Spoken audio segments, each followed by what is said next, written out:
ଆମର ମଣିପୁରର ଚିନ୍ତାମଣି ପାଣିରେ ସ୍ୱସ୍ତରୀୟ ଉଦ୍ଘାଟନ କରିଥିଲେ। ଆମର ପ୍ରତିଷ୍ଠାନ ସଭ୍ୟ ଅଛନ୍ତି ତାର ସାକ୍ଷୀ। ଆମର ଇଚ୍ଛା ଯେ ସ୍ୱର ତାଳ ଲୟ କ'ଣ ଏଇଟା ଜିଲ୍ଲାରେ ପ୍ରଚାର କରିବା ହେଉଛି ଆମର ମୁଖ୍ୟ ଉଦ୍ଦେଶ୍ୟ।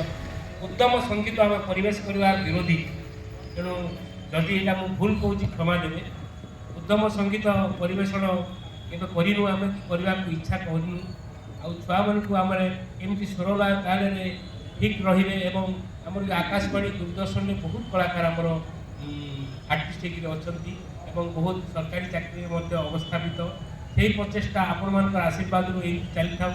ଏହି କାର୍ଯ୍ୟକ୍ରମଟା ଆମର ଯଦିଓ ଏ ବର୍ଷ ସେନ୍ସନ୍ ହେଇନି, ତଥାପି ଅପେକ୍ଷିତ କରି ଆମର କେନ୍ଦ୍ର ସଙ୍ଗୀତ ଏକାଡେମୀ ତରଫରୁ 3 ବର୍ଷ ହେଲା ଚାଲିଛି। ଏ ବର୍ଷ ବି ମଧ୍ୟ ଆଶା କରାଯାଉଛି ତାଙ୍କର ସାହାଯ୍ୟ ଆମେ ପାଇବୁ ଏବଂ এই ସଙ୍ଗୀତ ସ୍କୁଲ ଆମର ପ୍ରୟାସ ସଙ୍ଗୀତ ସମିତି ଆହ୍ଲାବା ସହିତ ଏଫିଲିଏସନ୍ ଅଛି।